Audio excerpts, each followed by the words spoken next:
So pada pagi hari ini kita bersyukur saya dapat sampaikan pesan Tuhan yang sangat penting, timely message untuk kita pada hari ini, pada season ini, yaitu tentang 10 orang anak darah. Perumpamaan ibarat 10 orang anak darah. The 10 virgin, parables of the 10 virgin. Injil Matius 25 ayat 1 sampai 13. Injil Matius pasal 25 ayat 1 sampai 13. Saya baca daripada ABB. Kerajaan surga ibarat 10 orang anak darah yang membawa lampu dan berjalan keluar untuk menyambut pengantin lelaki. 5 orang daripada mereka itu bijak, manakala yang 5 lagi kurang berakal. Yang kurang berakal membawa lampu sahaja tanpa bekal minyak. Yang bijak membawa lampu bersama bekas berisi minyak. Apabila pengantin lelaki lewat tiba, mereka semua mengantuk lalu tertidur. Pada waktu tengah malam, terdengar seruan, pengantin lelaki sudah dekat, pergilah menyambutnya. Ini satu announcement. Kesemua anak darah itu pun membetul-betulkan lampu mereka. Yang kurang berakal berkata kepada yang bijak, berilah kami minyakmu itu sedikit, karena lampu kami hampir padam. Tetapi yang bijak menjawab, kami tidak dapat memberimu, nanti tidak cukup minyak ini. Pergilah beli minyak daripada penjual. Sementara yang kurang berakal pergi membeli minyak, pengantin lelaki pun sampai. Semua mereka yang sudah sedia terus mengiringinya ke majelis perkawinan, maka pintu pun ditutup. Kemudian barulah anak darah yang berlima lagi itu tiba lalu berseru, Tuhan, Tuhan, bukalah pintu untuk kami. Tetapi pengantin lelaki berkata, sesungguhnya aku tidak mengenalmu. Oleh itu berjaga-jagalah, karena kamu tidak tahu hari dan waktunya. Mari sebab dalam doa. Bapa kami Allah yang perkasa, Allah yang maha kuasa, maha adil, maha tahu, the omnipotent God, omniscient God, omnipresent God, sovereign Lord, creator of all creation, heaven and earth, and seas and all that it contain. Terima kasih atas firman-Mu, masa peluang bagi kami untuk mendengar dan mempelajari firman-Mu. Kami izinkan, kami mempersilakan peredaran Roh Kudus menolong setiap pribadi kami, supaya kami dapat sampai dan menerima, menyambut dan mengantisipasikan kebenaran firman Tuhan yang menjadi diserapkan dalam hidup kami. Di dalam nama Tuhan Yesus Kristus. Amin. Nah, saudara-saudari, ini adalah perumpamaan tentang 10 orang anak darah. Saya akan bacakan dalam verse by verse explanation. Kerajaan surga ibarat 10 orang anak darah yang membawa lampu dan berjalan keluar untuk menyambut pengantin lelaki. 5 orang daripada mereka itu bijak, manakala 5 lagi kurang berakal. Yang kurang berakal membawa lampu saja tanpa bekalan minyak. Yang bijak membawa lampu bersama bekas berisi minyak. Apabila pengantin lelaki lambat ataupun lewat tiba, mereka semuanya mengantuk dan tertidur. Kita lihat pada waktu tengah malam. Itu adalah waktu masa yang tidak dijangkakan, masa yang tidak terjaga, time least expected, masa yang tidak terjaga, tertiba. Tengah malam, biasa tengah malam orang tidur. Terdengar seruan, pengantin lagi sudah datang. Pergilah menyambutnya. Ke semua anak dara itu pun membetul-betulkan laku mereka. Yang kurang berakal tadi berkata kepada yang bijak, berilah kami minyakmu. Berilah kami minyakmu itu sedikit, karena lampu kami hampir padam. Tetapi yang bijak menjawab, kami tidak dapat memberimu, nanti tidak cukup minyak ini. Pergilah, beli minyak daripada penjual. Nah, di sini kita lihat satu accountability, satu tanggung jawab pribadi. Tanggung jawab pribadi sendiri di hadapan Tuhan mengenai hidup kita sendiri. Satu accountability. Tidak dapat orang lain menjamin, hanya kita dengan Tuhan saja. Tanggung jawab dan accountability terhadap hidup kita di hadapan Tuhan sendiri. Bertanggung jawab, dipertanggungjawabkan atas hidup, atas iman Kristen kita kepada Tuhan. Hanya kita dengan Tuhan saja. So, saudari, sejauh mana dan sedalam mana hubungan dan pengenalan kamu dengan Tuhan? Itu persoalannya. Secara pribadi, accountability before God, our life, our faith before God. Accountability tidak dapat dibagi-bagikan. Tanggung jawab itu hanya kamu dan Tuhan saja. Sejauh mana dan sedalam mana hubungan dan pengenalan kamu dengan Tuhan? Itu sangat penting, karena tidak dapat dibagi-bagikan. Orang tidak dapat membagi kepadamu. Kamu harus bertanggung jawab terhadap hidupmu, imanmu di hadapan Tuhan. Sementara yang kurang berakal pergi membeli minyak, pengantin lelaki pun sampai. Semua mereka yang sudah sedia terus mengiringinya ke majelis perkawinan, maka pintu pun ditutup. Nah, terlihat masa Tuhan datang. Masa Tuhan datang tidak ikut masa yang manusia jangkakan.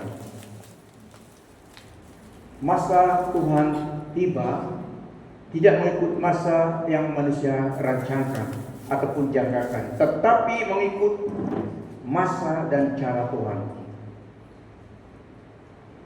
Tuhan beri tanda-tanda yang Tuhan nyatakan. Itulah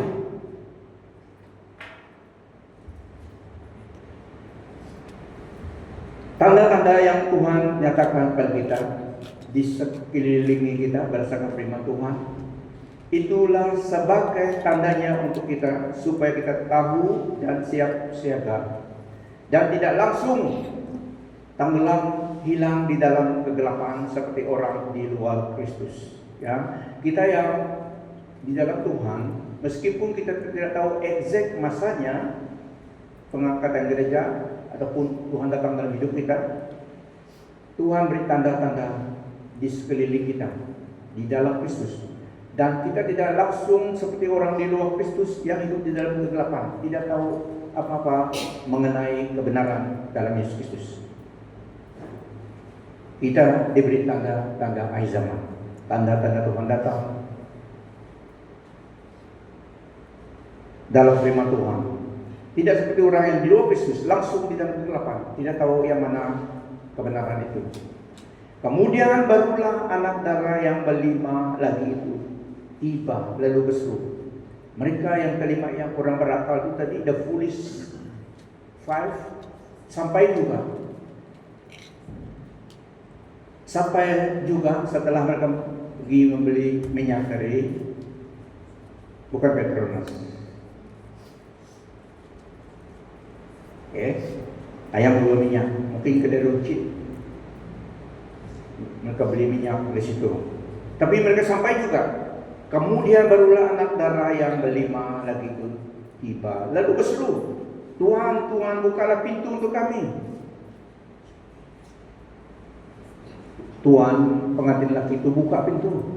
Dia buka pintu, lihat mereka.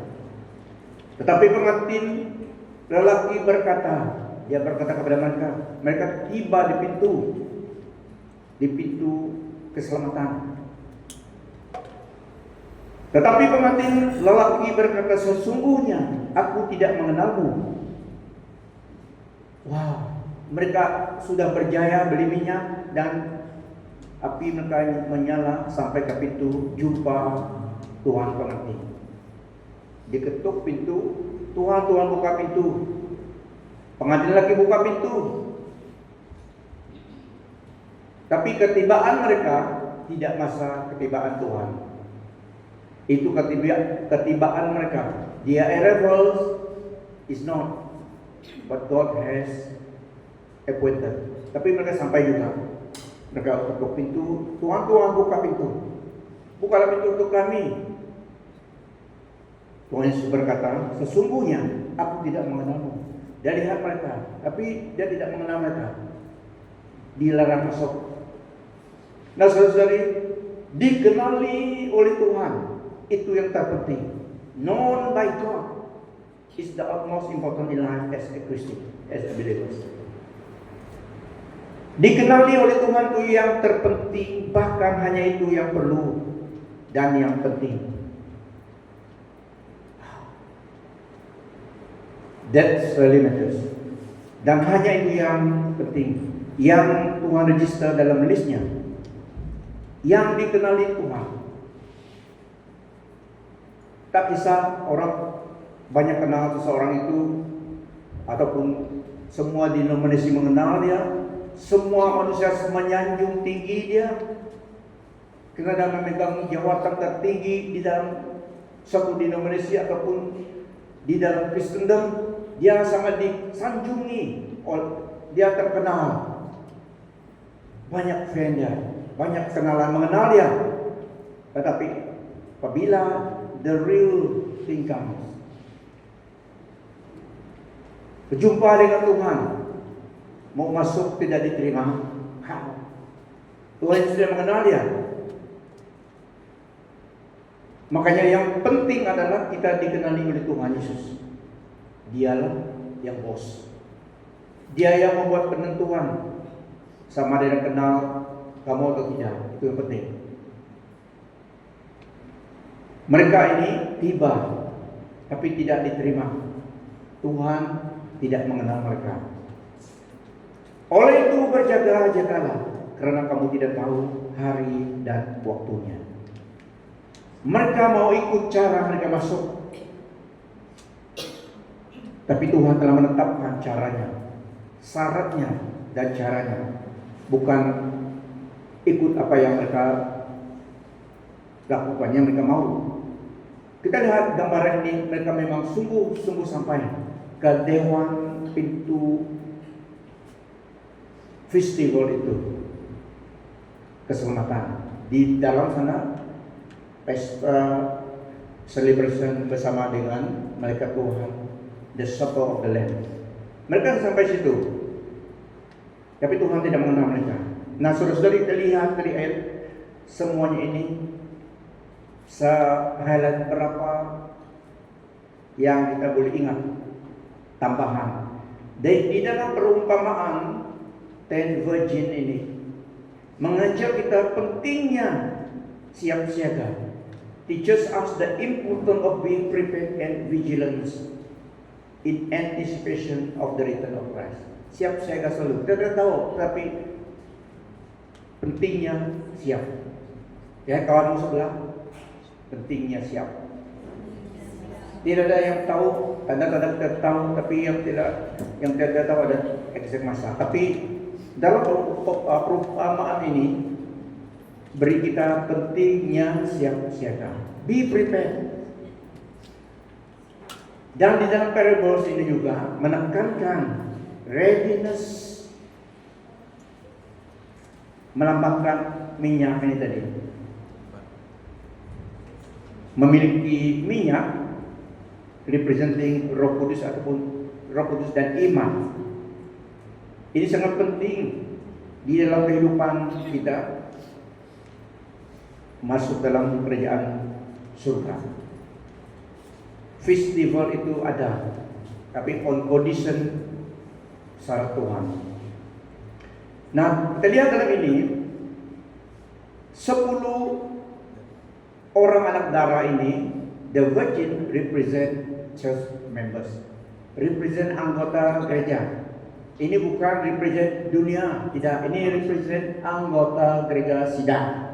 Ya, 10 anak darah ini mewakili, represent, menggambarkan orang-orang Kristen, church members. Dibagi yang 5 bijak tadi, yang 5 foolish. So virgin ini, anak darah ini represent church members. Ini bukan represent orang di luar, tapi anggota gereja Tuhan, church members. Melambangkan, represent semua orang percaya yang siap dan yang tidak siap menerima Tuhan, mau masuk di dalam keselamatan itu.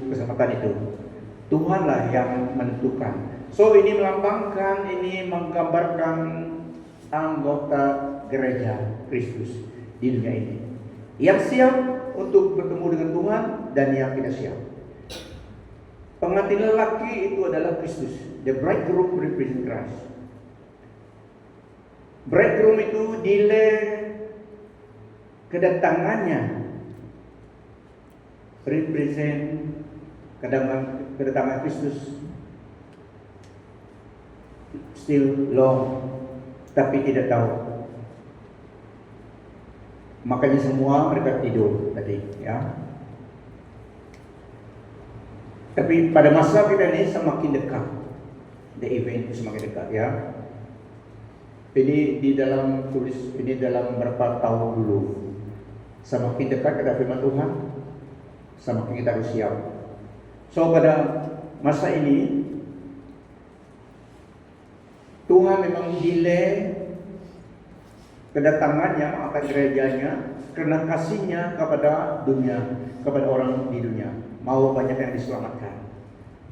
So God patience bukan berartinya He will not come. Surely He will come. Tapi God delay for the sake of souls, memenangkan banyak jiwa. Karena hati Tuhan adalah keselamatan bagi jiwa-jiwa dunia ini. Yesus untuk semua orang.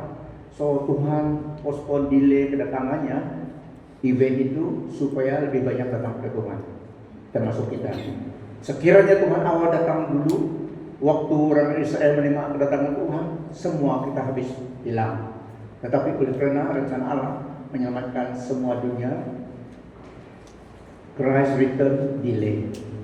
Bukan dia tidak menepati janji, akan menepati janji, tetapi dia delay untuk keselamatan jiwa manusia.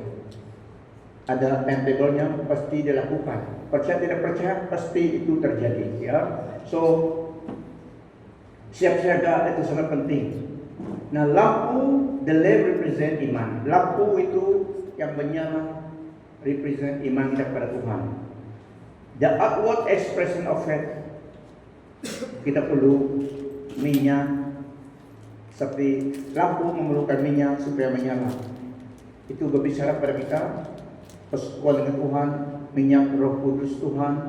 Roh Kuduslah yang membakar, yang memberi kita berjalan-jalan ke Kristus, dan firman Tuhan, iman kepada Tuhan. Itu melambangkan persekutuan dengan Tuhan, Roh Kudus yang memberi kehidupan, memberi represent juga pentingnya kita harus sebagai orang Kristen yang living in active faith, bukan pasif, tetapi semakin hari semakin on fire dengan Tuhan. Pelihara, sustain the fire personal faith in Christ, dibantu oleh Roh Kudus. Karena banyak distraction di dunia ini, semakin canggih dunia, semakin banyak distraction, semakin orang mau suka entertainment dunia. Sehingga at the expense of the spiritual life. Ini sangat penting. At the expense of our spiritual life, banyak yang ikut rame-rame. Tapi parables ini memberi kita satu kebenaran, supaya semakin hari semakin kita pelihara iman kita, supaya jangan kita diserap oleh distraction dunia ini. AI pun muncul. Banyak yang tercanggih yang belum 20-30 tahun dulu belum dinyatakan, sekarang terlihat. AI pun boleh macam manusia betul-betul, tapi semuanya digital oleh manusia. So banyak distraction. So ini memberi kita satu reminder supaya kita memelihara Kristen kita living in active, bukan passive. Kita bersyukur karena masih dalam masa kita senang ke gereja. Kalau di banyak tempat seperti di China, lama sudah mereka tidak bebas beribadah, baca firman Tuhan. Itulah ada underground church. Tapi mereka semakin semangat hafal firman Tuhan. Tidak dapat baca kitab, dihafalkan, tulis. Kita bersyukur karena kita bebas menyembah Tuhan, bawa kitab. Itu pun banyak orang Kristen completion. Tapi parables ini memberi kita satu reminder secara pribadi supaya kita jangan completion. Meskipun sibuk, tapi yang satu dengan Tuhan tidak boleh ditinggalkan.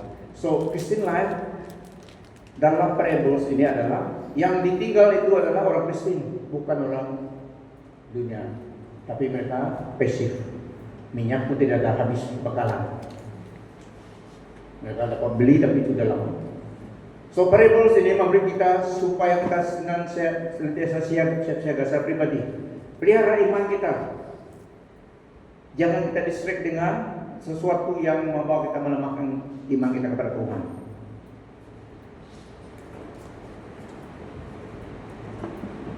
The wise virgin are those who prepared with oil. The foolish virgin are unprepared and run out of oil. Oke, kita lihat 5 orang Kristen ini yang masuk adalah mereka siap masuk. Yang 5 yang di luar adalah orang Kristen juga, tapi tidak dibenarkan masuk. Dan dalam perumpamaan ini kita lihat juga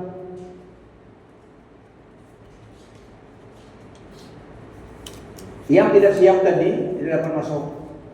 Walaupun mereka sampai ke pintu setelah beli minyak sampai ke pintu juga, tapi tidak dibenarkan. Orang Kristen 5 itu tadi. So yang pertama, tambahannya kita harus siap, be prepared. Sebagai orang Kristen siap selalu. Saya secara pribadi, orang lain tidak siap, kamu siap, ya, untuk dirimu. Bila-bila Tuhan datang, kita siap untuk kamu. Dan yang kedua, cultivate spiritual awareness. Nourish your spiritual life. Penting sekali pelihara, cultivate, nourish our spiritual life. The fire itu harus ada kayu masuk supaya terus menyala. So cultivate, tanggung jawab kita yang cultivate our own spiritual awareness, kewaspadaan, kesadaran diri. Don't be distracted or too much engrossed by the world. Jangan terlalu distracted dan terlalu diserap, terlalu sibuk dengan hal-hal duniawi sehingga tidak masalah untuk Tuhan, hal-hal perkara rohani. The parable warns against being distracted by worldly concern and failing to maintain spiritual readiness. Pentingnya ada vigilant, kewaspadaan, siap siaga, jangan complacent. Oke, jangan complacent. Ini tanggung jawab kita secara pribadi. Ini adalah orang Kristen 5 ini dari 5 yang tadi itu. Tanggung jawab secara pribadi, personal responsibility, mendorong orang percaya to cultivate a living faith, memelihara iman yang hidup, kehidupan orang Kristen yang aktif, yang hidup dan siap berjumpa dengan Tuhan. Tidak pasif. Kita lah yang memelihara hidup kita. Semua manusia sibuk, diberi 24 jam, semua kita sibuk. Selagi kita hidup memang sibuk, ya. Kita sibuk, tapi yang Tuhan beri peringatan dalam parables ini adalah pelihara kehidupan rohani kita. Ini 10 anak darah ini adalah orang Kristen, church members, bukan orang unbelievers. Tapi 5 saja yang masuk. So tambahannya, always occupy yourself. Always occupy yourself with spiritual exercise, activities that build faith, sustain, maintenance, refresh your faith, sustain the glow in your faith life. Contohnya, ibadah seluruh activity gereja, kita harus hadirkan diri kita, activity yang demikian menolong membangun iman kita, ya, karena itulah suatu avenue di mana kita menghangatkan iman kita bersekutu dengan saudara-saudara kita yang seiman. Seperti dalam Ibrani 11:25 yang meningkatkan do not neglect of gathering together, firman Tuhan. Itu penting supaya kita jangan lemah iman kita, terus semangat kita. Keep the fire burning. Spiritual nourishment, pelihara nourishment rohani kita, dan witnessing kepada orang lain, witness for Christ, bersaksi kepada orang lain. Itu juga membantu kita build our muscle. Apabila kita bersaksi kepada orang tentang Kristus, itu yang menolong kita refresh dan menghangatkan fire itu, dan juga memberi dalam perintah Tuhan. Giving is a way of worship to God, dan juga peluang kesempatan. Involvement, participation in church ministry, especially di dalam local church kita, ya. Disitulah kita exercise dan living our Christian life actively. Itu yang membakar dan menghangatkan iman kita, dan juga menjadi berkat bagi orang lain. Nah, saudara-saudari, the sole reason, satu alasan yang mereka 5 itu tidak termasuk tadi adalah apa? The sole reason, alasan satu-satunya kenapa yang 5 itu tidak dibenarkan masuk adalah Tuhan tidak mengenal mereka. Mereka orang Kristen. Tapi pada masa itu mereka tiba, yang lain sudah masuk, yang dikenal Tuhan, 5 masuk, represent orang Kristen yang sungguh dengan Tuhan. Datang 5 ini tadi, ikut masa mereka setelah beli minyak, sampai juga di pintu. The sole reason, alasan satu-satunya mereka tidak dapat masuk, Tuhan Yesus tidak kenal mereka. Selama ini mereka katakan, mereka ingat mereka orang Kristen, mengenai Yesus, menyembah Tuhan.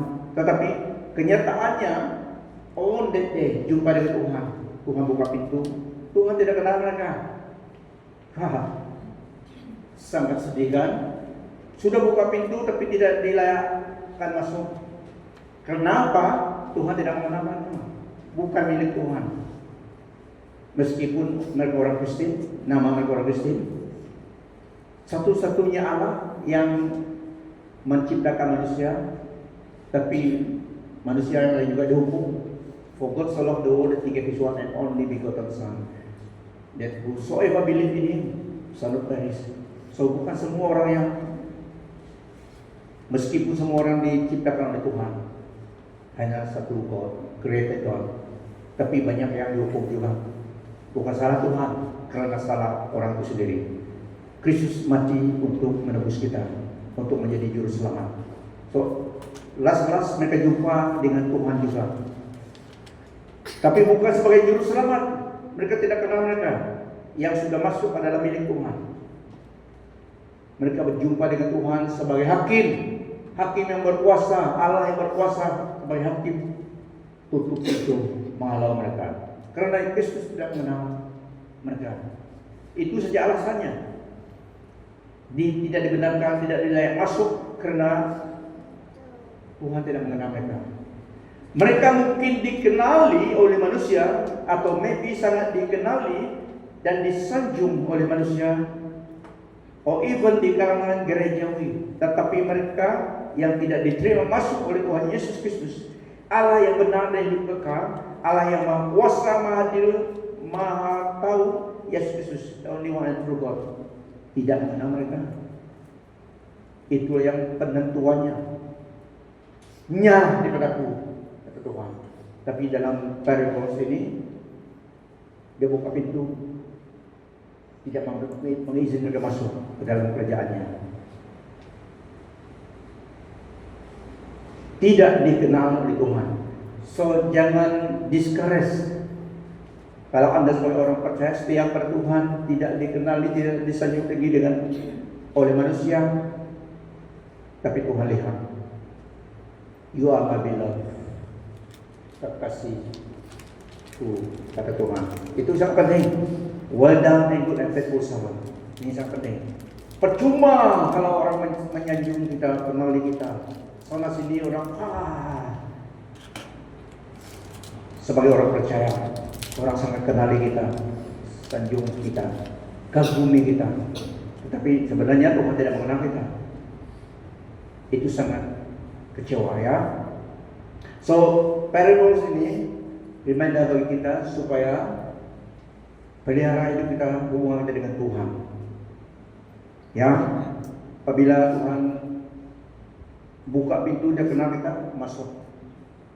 So mereka yang ini tadi berjumpa dengan Tuhan Yesus sebagai hakim.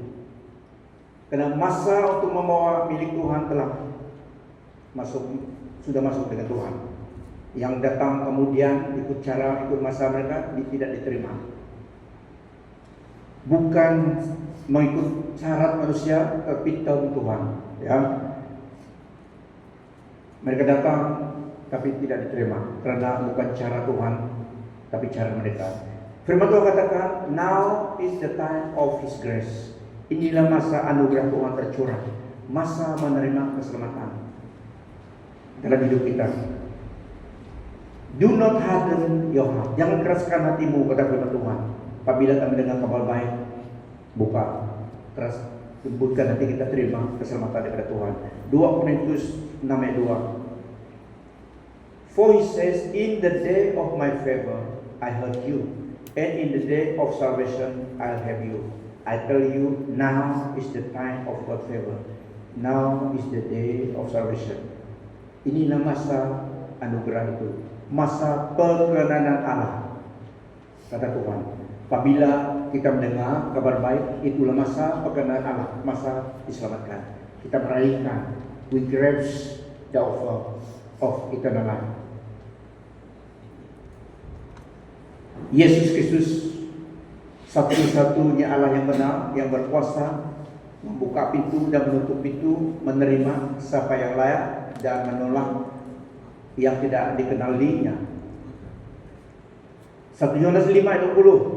Kita tahu bahwa anak Allah telah datang dan memberi kita pengertian supaya kita mengenal Dia yang benar. Kita ada di dalamnya, kita ada di dalam Dia yang benar, bahkan di dalam anaknya, Yesus Kristus. Inilah Allah yang benar dan hidup yang kekal. Wow. And we have seen and know positively that the Son of God has actually come to this world and has given us understanding and insight progressively to perceive, to recognize, and come to know better and more clearly Him who is true, and we are in Him. Kita di dalam Dia, who is true, in His Son Jesus Christ, the Messiah, the man. This man is the true God and eternal life, known by Christ. Sangat penting. Amen.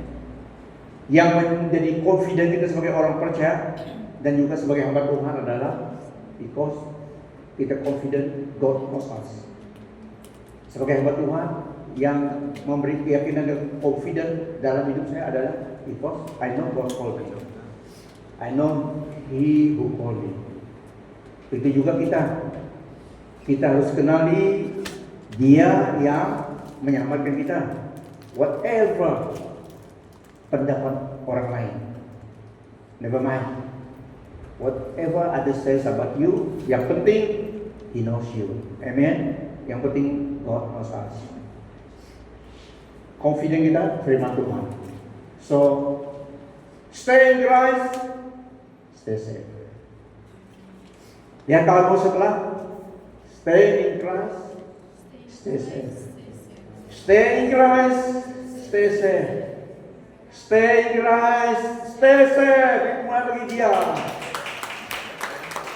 Because He is the one and only true God.